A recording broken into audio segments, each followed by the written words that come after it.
Good morning. We're here with Jonathan Quick, LA Kings goalie extraordinaire, and also have had a great relationship with Jonathan over the last years. Stanley Cup, some winning, some losing, a lot of different things have transpired over the years, and it's been great to have this relationship. Really one of the premier goalies in the league and on his way to, I think, a Hall of Fame career. And what I love is he's a local guy, even though he's in LA, comes back home, East Coast. How are you? I'm doing well. How are you? I'm good. I'm not as good as you at the moment. 3 months off is probably a little more extended than you would like. Yeah, for sure. Weird? Is your family like trying to get rid of you a little bit? They've seen too much of you, or? No, I think it's. I'm lucky. Like my wife and kids, they love me, so they love having me around, and I love being there. So that's obviously one of the perks of losing in the first round, unfortunately. But it's one of the perks, and yeah, we get to come back east. My wife's from back east, and we get to spend time, see family, friends, everything like that. That's a good thing. The family's still loving you out there. Try to remember that when I'm home extendedly. They're like, "Are you sure you don't have somewhere else to go?" What's it like, though? I mean, because it is such a competitive sport. I mean, and have it end so abruptly. And how do you recover from that to get yourself back in gear?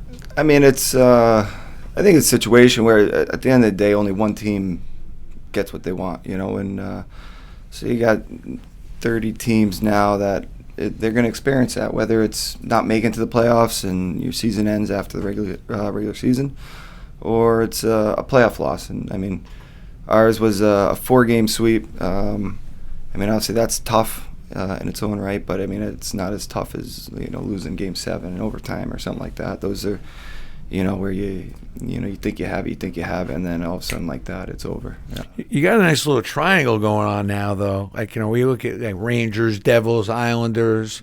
You've got San Jose on the outside there, but Vegas now is. Could that be a rivalry, or Anaheim? Like, you have a little 3-way rivalry there? Yeah, for sure. I mean, look, Vegas played us in the first round, and they beat us, and they played San Jose in the second round. They beat them. And then Anaheim and San Jose, they played in the first round, and I think with the way the divisions are set up now with the playoff format, you're playing division rival for your first 2 series, and it's just creating more rivalries that maybe there wasn't before. I know my first 5-6 years or whatever it was.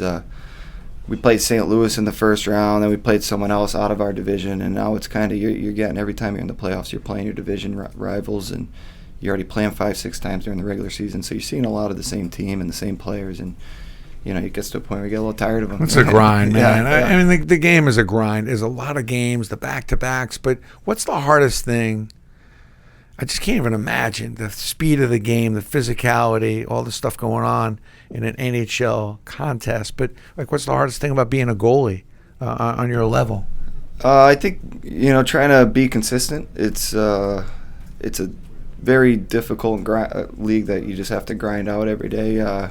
Once you get to a certain point, and the longer you play, the bigger the book is on you. So players know you better, know your tendencies better, and trying to find new ways to, to stay competitive and help contribute to wins. So. But you know them better too. Are you studying? How much study and preparation do you do? Well, I'm lucky. I got a goalie coach that I've had since I came into the league, and he's Billy Ranford's been. He's worked wonders with me. He's been awesome. So he does a lot of the prep work, and then he kind of simplifies everything for me. And then we do video on not only my game and my touches from the game before, but then we also do prep work for the teams we're playing and their tendencies, what to look for. And then, I mean, I think that's one thing I think that's being used a lot more than when I first came to the league is video. So I get all the prep work with my goalie coach, and then we also do team prep work. So we go over their power play and their PK, their forward check, everything like that. What the tendencies are going to be, yeah, and stuff so like what that. You don't just go out. Because I think people think you go to just playing a game. Go to the arena, stretch out a little. They shoot a couple pucks at you. That'd be but nice. I mean, are we talking like hours of this? I mean, are you in a film room for an hour, 2 hours? So we're never like for one session. It's never more than an hour. But at the beginning of the year of training camp, we'll have long sessions because we're going over our system for the year pretty much and what we have to do. But for individual games, it's, when we're doing the team one, it's usually 20 minutes to a half hour. And then with my goalie coach, it's usually probably 15 to 20 minutes. And then there's also sub meetings where it's just penalty kill unit, then just power play unit. So you got to be on all the. Are you in all those meetings more or less? I usually stay away from the power play unit. They don't use me too much on that. But yeah, right. PK, I'm obviously got to be. The power play defense you're on though. When we're on the power play. Yeah. When you're on the power play. When we're on the power play, they'll usually tell me if they like up ice pressure or not. So I got to be aware if they ice the puck, if they're coming to try to hunt the puck down, or if they're going to kind of sit back and wait for us. But you're kind of like the quarterback, don't you think? In a sense, like in hockey, the goalie. I mean, I'm a one pass and then I'm done guy. Like I think that's what goalies are.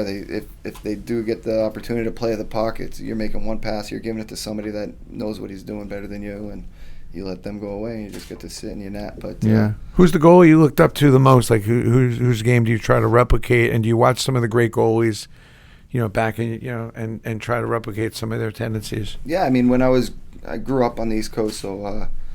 I was a Ranger fan growing up, so obviously Mike Richter, he was, that was when he was in his prime, in the early 90s. Love Ricky. Yeah, so hard worker. Yeah, and right. So watching him play, that was when I was younger. I always tried to play like him when I was younger, and being a Ranger fan in '94 when they won the Cup, that was obviously so cool. And it was amazing. We're still drinking out of that cup. Yeah. Nothing has happened for 25 years. Yeah, so I think we're just going to celebrate that again this year. I'm hoping they can maybe rebound at some degree. But no, they're the rate, like I was saying it earlier. I forget who I was talking with, but it was.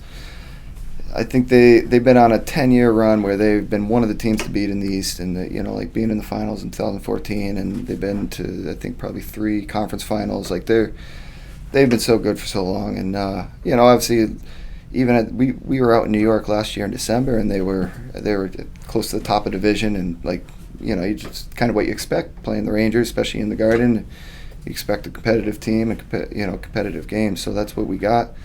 And I don't know really what happened back end of the season, but I think I don't think it's a big rebuild. They're just kind of tweaking a little bit, and I think it takes maybe 1 or 2 guys, and they're right back where they were. How cool is it to play at Madison Square Garden, though? Is it still a big deal for you being a local kid, or is it the coolest place to play? Where is the coolest place to play? I mean, obviously, I think playing at home in Los Angeles, that's awesome. It's fans are great. Staples Center is a fun arena to play in.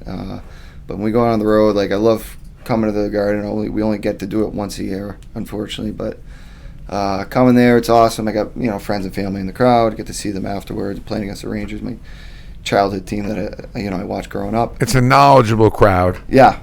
Yeah, they know if you did something good. They know if you did something bad. They know you lost 3 face-offs in a row. Yeah, you can't. And they're get that guy out of the circle. He just lost 3 face-offs. Yeah. They're into the detail. Yeah, they know the matchups. Garden, yeah, they know the matchups. Yeah, it's that's one of the things. Like if you're not and if you're not clued in, the people in the section will let you know. I kind of feel like it's a little that way in Toronto, also in Montreal. Very knowledgeable. Yeah, a lot of the Canadian cities. They live and die by hockey, and they probably know more than a few of the players, but yeah, it's you could tell too. Like at times they cheer, at times they don't, at times they boo. Like they know the moments. Yeah. So we were talking a little bit before, like the recovery. Playing back to back, which I'm not going to get on a rant because I don't believe that you guys should be playing back to back. But how do you recover? It's such a big part. People talk about the physical part of the game, but recovery maybe not as much. Especially a goalie, you're on the ice for the entire game. It's got to be draining. How do you recover?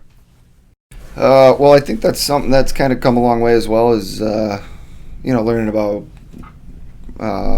proper hydration and sleep and nutrition, everything like that. I think that's kind of helped. Are you big on your sleep? I try to be. I'm obviously it's you start going city to city, and it's time zones. You start switching time zones. It's tough to fall asleep, but I think at times you feel it during the season, and then you get into a little rhythm. You're home for a couple weeks, and you're getting good sleep and everything, and you kind of refresh yourself. What's your diet like? I know Richter was a big diet guy. Yeah. Back when people weren't even talking about that, he was a very big on his diet and how he ate, what he ate, how much he ate. Yeah, I mean, I think I have some work to do on my diet, but it's something that's constantly being drilled into your head from. Give me your game day. What do you eat on game day? I know you got to be superstitious like every goalie. You eat the same thing every game day? Yeah, I wouldn't say superstitious. I'd say you got a routine. Okay, all right, routine. You know, because I can mix it up with things. I don't know, like, so it's usually like eggs and, you know, potatoes or something, you know, like hash browns or something like that in the morning, and then you do your pregame skate. Then you get your pregame meal, and it's be some form of like brown rice pasta. That's big now.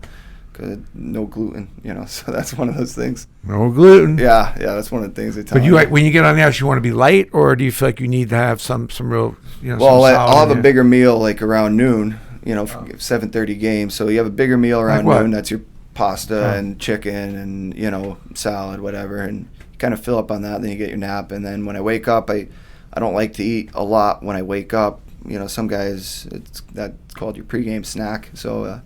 I usually just do like a protein shake and like a bagel or something like that. You taking a nap every day, every game day, or? Every game day, you at least lay down, and, you know, whether you can nap or not, that's, you know, how your body feels. So, are you a guy that's like nervous on game day? Do you still get nervous before games? No, not really.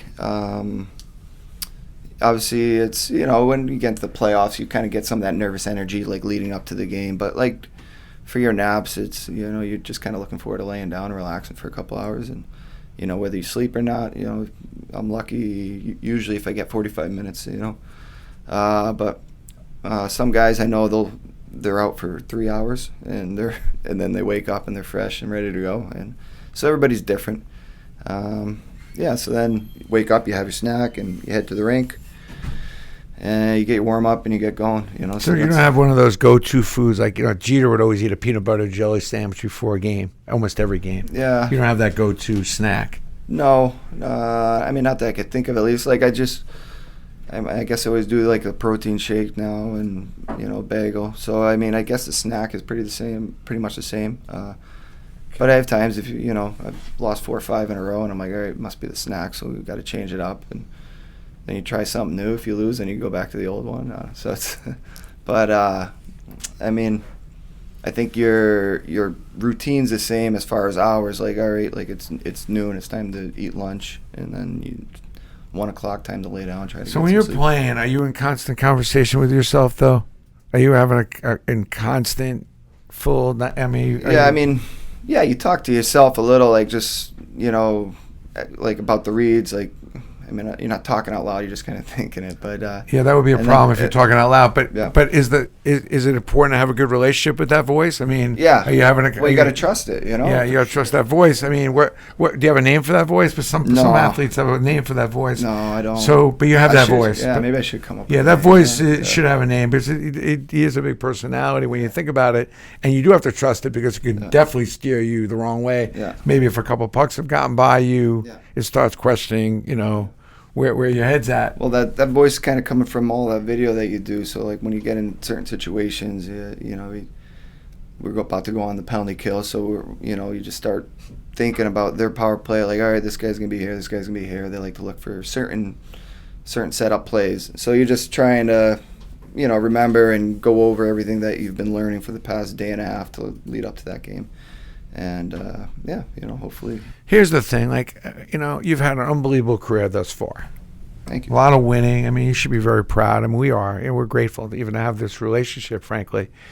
But how do you become extraordinary? How do you get from where you've now gotten to, honestly, being a great goalie? I mean, just to make the NHL, you've got to be really, really good, even great. Mm-hmm.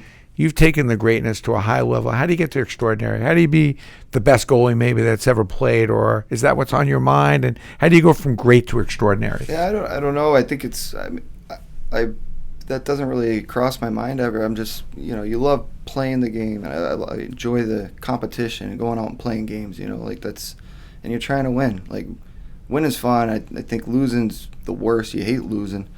So that's what kind of I think keeps me going with the game, and a lot of guys going, is they just, you know, the competitiveness, the games, you get in that routine, the ups and downs, and you just kind of keep fighting, keep battling. I think that's fun, and it's, you know, obviously I'm lucky to be on the same team for 10 years or whatever it's been, and Been a good run. yeah, we've had a group of guys that've been there the whole time, and we have good relationships there, and the locker room's always fun. We always have fun when we go to work. So it's a mixture of the two. It's I think that's kind of what keeps guys playing the game. We were talking a little bit before about the game within the game. There's what we watch on TV. Like, once in a while, Richter would call me from the locker room. Yeah. And I'm like, what game are you watching? I mean, there's so much going on the ice that we don't really get to see on TV. And a lot of times you're right in the middle of it. Yeah. What are some of the things that go on? I mean, what are some of the things that we would be surprised? Is there a lot of trash talking, or is there a lot of things that carry over from one game to the next time you play the team? I mean, when you get into playoff series and you're playing the same team every other night, I mean, that's gonna happen. Guys are gonna get under other guys' skin, and then there's gonna be talking, and then there's gonna be chippiness, and that's gonna happen. But I mean, the game, like what I was saying, with like the game within the game, it's certain matchups. Like we got Drew Doughty, who's in my opinion the best defenseman in the game, and so every time he plays, he's matched up against their best line and their best players. So like if we're playing Washington, he's matched up against Ovechkin, so on and so forth, right? So like that's their battles head to head. That's a game in the game. And then same thing with, like, we got Andrzej Kopitar, who's same thing. I think the world of him. He's unbelievable. So like they're gonna have their best defenseman matched up against him, and he's gonna have to deal with that guy all night, and he's gonna have to deal with Kopi all night, and right down the list. And then when you get into a playoff series, it's broken down even further. It's every line, everyone is matching up, like, and it's that's the game within the game. Like how's our fourth line center doing against their fourth line center, and how? So really, your coach plays such a vital part of the line switches. Yeah, and the line switches are, especially now with a few timeouts. Yeah. Is so critical. You like the game the way it is now without the timeouts, because the game's moving at a pace, not so many stoppages. Yeah, I think that. Yeah, I got no problem with that. But I mean, the game's fun. The game, anything you would change? Anything in the game you like to see change? Get rid of the red line, or no? I mean, nothing I could think of. I'd say get rid of the red line. Yeah. Paint the helmets actually like football helmets. Yeah. Those ugly hockey helmets. Make more room behind the goal line. So there's more room to drive you crazy. Around the. Then I got imagine Gretzky with more room behind the net. Oh my God. Yeah. Well, you get the top end guys; they got enough room to operate back there. We don't need to give them any. I'd make the rink wider too, by the way, while I'm making all these changes. So like Olympic sheet, right? Yeah, I need an Olympic sheet. I want to see more skill, a few more goals. Yeah. Well, I mean, make your pads a little smaller. I don't know if the Olympic sheet would necessarily create more skill. Like, it would create more time, but like, you're not going to really see the skill until you get into like the one-on-one matchup. So it'll just be more time in between plays, I think. In a way, it may slow the game down a little bit. But I'm getting rid of the red line, remember? So what's that going to do? Is it going to stop the icing? The icing, and it's going to let people be able to kind of ice hang a little bit. Okay, you want? There's going to be some guys getting chewed out for not being back in their own end. But you know what I'm saying? It'll now be all of a sudden you get those little breakaways. You get a couple more, odd man rush. A couple more odd man rush. Yeah. Create some more chances for sure. Yeah, I'm not helping your cause though. With what I'm doing though. I'm going to shrink your. Hopefully this video doesn't get aired. I'm shrinking your equipment too, by the way. I'm shrinking your equipment. Nobody listens anyway. Yeah. I mean, if you gave the commissioner the combination to the safe, they'd still want to blow it up instead of just making so many. Think about how few changes you make in hockey. Although I am really grateful for the timeout situation. Yeah. The minimum, keeping the game going, a little soccer-like. Well, Love that. I think that's no reason to go to the bathroom. I think that's what is really great about our sport right now is the speed and the tempo, and I do think the skill level, like the high-end skill level guys, you get to watch them every night, and they do special things every night. So, and it's 2 hours of like, whoa. Mm-hmm.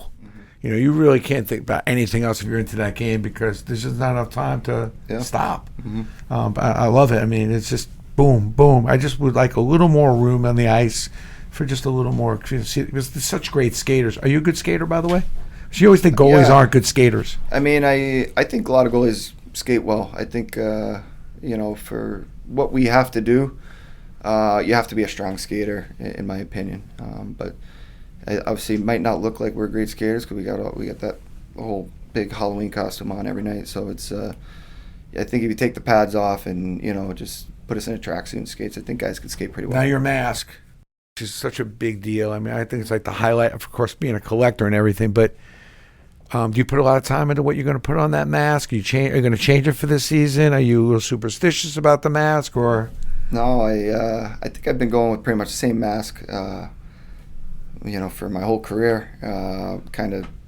The painter Steve Nash, he works for Eye Candy Air. He's been painting my mask for years, and kind of came up with this like battle armor type thing. And every year they call me and they're like, "All right, what do you want to do this year?" And I'm like, "Just same thing. If you want to make some minor changes, go." So you're a ahead." traditionalist. So, yeah, and it's easy too. It's one less thing you have to figure out. Like, I don't know. I'm trying to make it easy on myself there. So simplicity is big part of your game. The less 100%. Decisions about things that don't really matter, because the helmet's the helmet, right? Yeah.